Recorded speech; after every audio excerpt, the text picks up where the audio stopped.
Hello, welcome to Lazada Insider, featuring knowledge that makes a difference. We share trusted insights, forward looking perspectives, and exclusive expert interviews to keep you ahead of the curve. Hi everyone, I'm Chen, your host today. Welcome to Lazada Insider Category Trend Series. Our relationship with the home has been fundamentally changed by the pandemic. Home is no longer just a place to live, but also for work, home-based schooling, and many more. These changes also bring a lot of business opportunities, and that is the topic we're going to deep dive today. I'm delighted to be joined by expert guest Tim from Euromonitor. Tim is the head of global consumer appliances research, coming with more than 14 years of research experience. He advises his clients on industry trends, growth, and competitive strategy, as well as market positionings. His research interests are focused on smart home, smart devices, business model innovations, and consumers' behavior. Hi, Tim. Thank you for joining us today. Hi, thanks for inviting me. First of all, could you introduce yourself and tell us a bit more about what you do at Euromonitor? Yes, I'll be delighted to do that. My name is Tim. I'm the head of consumer appliance research globally. My focus is in the title. I look at consumer appliances, but I also look at how consumer appliances work together in smart homes, future homes. I think especially important related to what we've been going through over the last 2 years. We've been spending so much time at home that we've looked at our home differently. We're investing in our home differently. And I think what today's topic will be trying to help you understand is how has our relationship changed and how will this impact the shape of the future home. So I also advise clients on again, how do they take advantage of these opportunities, and especially since the industry is changing so much. I think the data we have and the advice we have will help clients really adapt to this we call the new vision of the future home. Cool. Thank you very much. So, as you probably have mentioned, so one of the big lifestyle change brought by COVID-19 is that people are spending more time, more money, and doing more activities at home. So, first of all, how has this change impacted home and technology businesses? Yeah, it's good that you highlighted the money part because sales has really increased for a lot of appliance companies, particularly. But in general, the whole industry has been lifted by this trend of staying at home. If you look at LG's sales revenues for Q3 and Q4 last year, so I'm talking about the appliance part, they saw a record-breaking quarters for Q3 and Q4 last year. There are competitors like Electrolux, who sell appliances mainly around the world. They've reinstated dividends in a pandemic year, which shows the confidence they have for the business outlook. Whirlpool recorded one of their highest earning per shares for the third year in a row. And you can see the trends for, I think, companies selling everything into the home. Sales have increased, profits have increased, and this is in line with what we see happening this year as well, although not so much. And I think this is also largely the reason why we are seeing such a big supply bottleneck around the world. People are buying stuff and are buying a lot of the same stuff. We also see something very important happening with consumer behavior.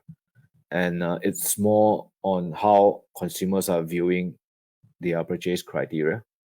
And what we see is that consumers are looking value much more than products feature or even pricing. And one of the main reasons is, I think you will be able to relate to me, is we have more disposable income because we are staying at home. We have less holidays. We go out to eat less. A lot of the leisure activities we used to do outside the home is now done at home. And therefore, consumers want to buy something better. They want to say something that they see as more value towards creating a better experience at home. I'll give you one example, which I think is interesting, and what a lot of people have been doing recently is that we have all become gourmet chefs over the last year or two. But I think beyond that 3 or 4 recipes that all of us are very familiar with. It's hard to go beyond that, even with the help of devices or appliances. So what companies have done over the last 3 to 5 years, I think even before COVID, is that there are online apps to help you really make the best dish you can. But then you struggle with portions, you struggle with buying the right amount of ingredients to make it. And you also even struggle with cooking time. So there are online recipes where it helps you understand what's going on. And what appliance companies are doing right now is they are connecting this to their appliances, which also connects to shopping services. And also, then you also have the cooking device where it cooks the right portions and it cooks at the right time. So everything comes out smart. The other interesting data point I would like to highlight is that surveys have shown that since the pandemic has happened, consumers have been switching brands mainly because of value rather than price. The last point I'd like to highlight about how businesses have been really benefiting from this trend is that a lot of us being at home have looked at really keeping ourselves occupied. You see Netflix subscriptions going through the roof. You see Peloton yoga classes subscriptions going increasing really fast, and also food delivery. So a lot of this we see as not a temporary blip, but a very long-term habit formation where people are just getting used to buying stuff rather than and would unlikely go back to the old ways of doing things. Cool. I mean, it is good to know that this is more like a sustainable growth rather than just more like a ad hoc or one-time growth. Cool. And in one of the recent reports published by Euromonitor, you have highlighted several aspects to a future home that are becoming more important. Of course, health and hygiene, of course, is one of the important aspects. So how do you see this shape the future of home? And most importantly, what does it mean for some of the businesses? Yeah, it's interesting you mentioned health and hygiene. I think the hygiene part was, I think, a very huge trend early last year. Everybody was rushing to buy hand sanitizers. I think a lot of us, including myself, was learning how to wash my hands properly for the first time. A lot of these trends, I think, probably died out towards the end of last year. I think hand sanitizers was widely available. There was no price gouging for any of these products anymore. And the way we see it is, although this phase is over, hygiene has been really brought into focus for many people. We now know what might kill us outside because of COVID. So a lot of people have understood what is hygiene. And in the long term, what we see is that instead of the chemicals we use to keep our house clean, we will be looking a lot and moving towards biology based hygiene. And ultimately, in the future home, we look at self-cleaning as well as holistic cleaning systems. In terms of health, that is even more interesting because when lockdown started, everybody started buying exercise bicycles, yoga mats, in general, like indoor gym stuffs. But what a lot of us kind of forgot is that the mental health part, being unable to meet friends, socialize, and really interact with people has been a very big negative on the mood of people. So in the future home, what we think is mental health will be a very key focus of the future home. And this will come in part from lighting, design, the home design for as much natural lighting as possible. But then you also come from an AI where you have mood lighting, you have music that really adjusts to your mood. So the AI could, for example, understand that, okay, today you have 1,000 emails coming in. I don't think this user could be in a very good mood. Let me put on a music that maybe give him a bit more relaxed. Or if the sky is too dark outside, maybe have a higher tone music to maybe really pump up the energy. So a lot of this will be down to AI. And I think the last point I'd like to make is what AI and a lot of these routines will make happen is a healthy habit formation. And once habits happen, it's kind of difficult to break. And hopefully this will lead to a more healthy life for a lot of us. Sure. So I heard a lot of interesting insights from the previous Mm, conversation. So we talk about supply mm, chain, we talk about AI, we talk mm, about shift in terms of consumers' behavior. So in your mhm. opinion, which is the trend that probably has the most impact to future home? And is there any opportunity that it present to businesses?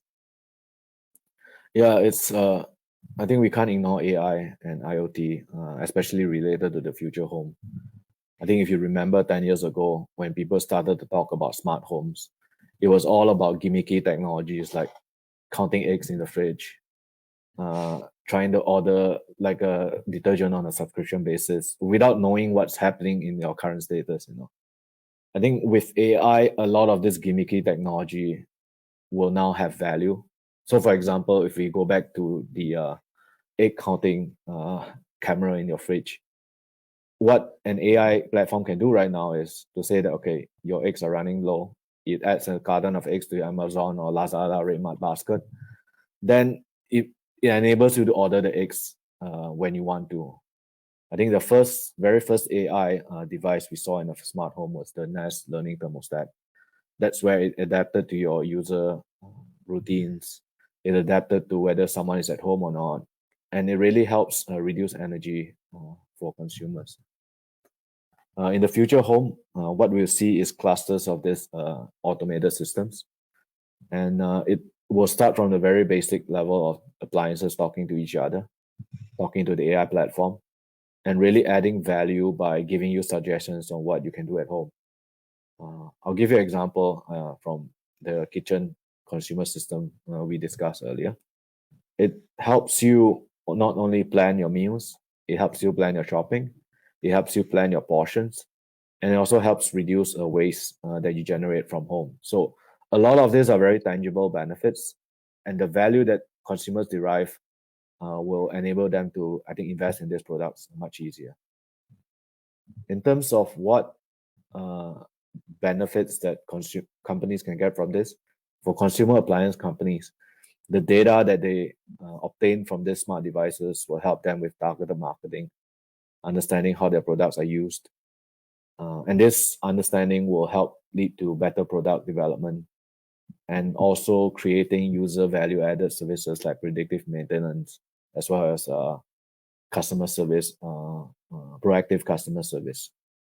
So what we see is that ultimately from our really generic homes we have right now, we will see that these homes will evolve to what we call a companion home, where human involvement is not needed or very, very minimally needed in really upkeep of the home. Sure. I'm just curious. So do you have any timeline from your research, like when the generic home will convert or transform into a companion home, like you mentioned just now? Yeah, companion home is the what we call our utopia. It's more than 15 year, maybe even 20 year, depending on how technology progresses. As a child, I was watching the Jetsons, if you remember the Jetsons cartoons, and the promise of the future was flying cars, robotic maids, and a lot of automated devices at home. That's 30, 40 years ago. I'm still waiting for my flying car. But uh, it obviously depends on technology, which I believe is there, but a lot of it also depends on regulations. Regulations is one of the biggest challenges that companies will need to overcome for really making this happen. If we go back to the example of flying car, we believe technology is there. It's just that the regulations are not there to really make this happen. So it largely depends on technology, which we think moves faster than government regulations. Cool. Understand. So we also seen that in Southeast Asia, our consumers has shown that a stronger interest in sustainability over the last few years. So how do you see these trends play a role in the future home? Yeah, sustainability is interesting because it used to be a topic where companies looked at it in terms of a cost. I need to conform to these sustainability regulations. I need to spend more money to really adapt to it.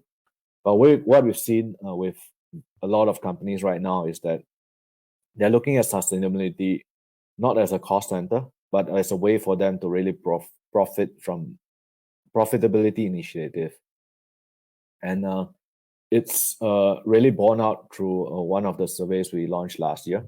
We sent a survey to really ask CEOs about their response to COVID. And one of the responses which we got from 43% of the CEOs was that a lot of them know COVID will be temporary, but sustainability will be for the long term. And because of this, 43% of respondents said that the CEO said they were leading the sustainability efforts. So CEOs see this as very important.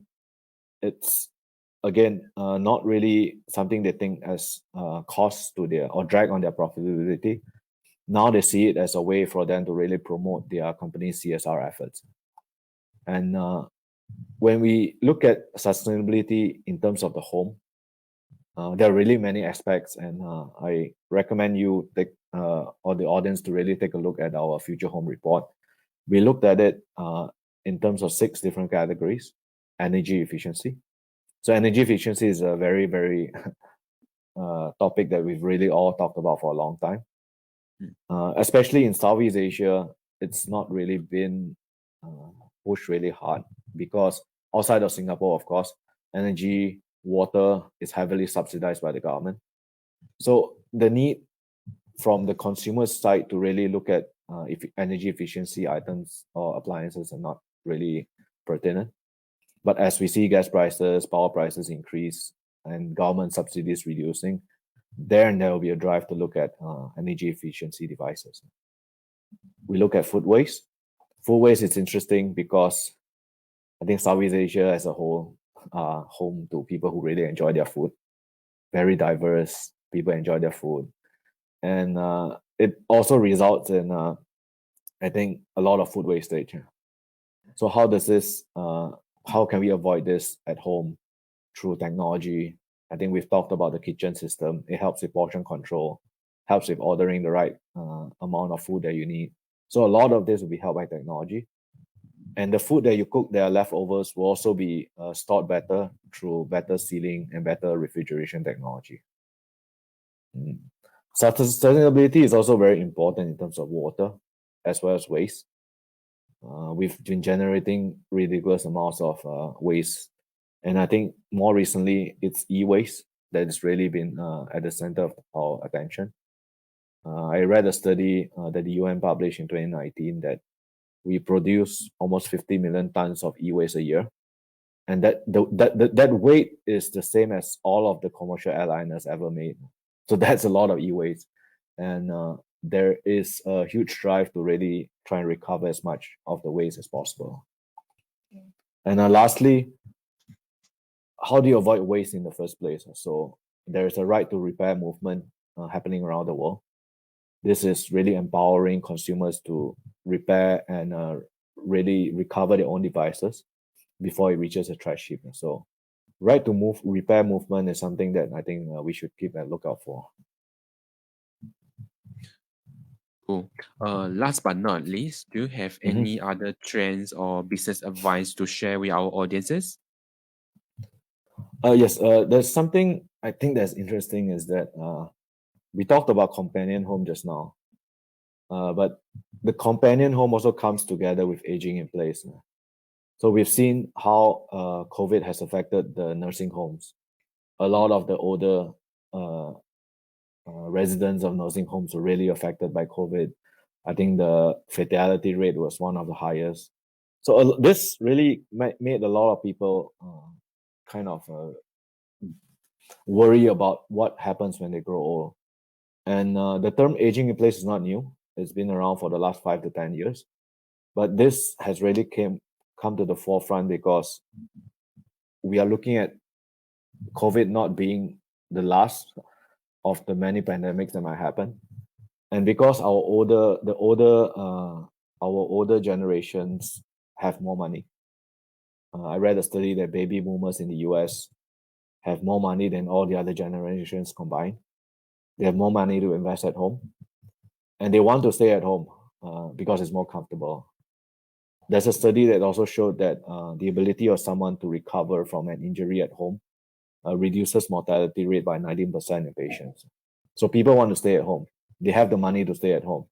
So aging in place is something that we see many people investing in, and it will really look at how do you reduce physical risks of falling down, for example, fires, and technology will really help with that.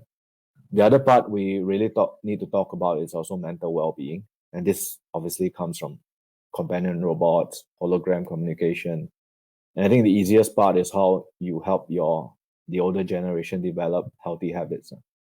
How do you customize a routine to stimulate the brain and body? So we talked earlier about the goal to reach the companion home. So this will really tie in with our aging in place as well. Cool. That brings us to the end of today's episode. Thank you, Tim, for your great sharing. You're welcome. Thanks for having me.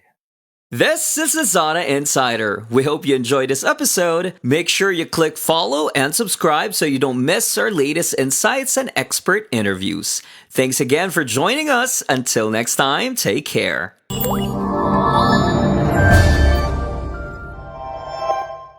Lazada.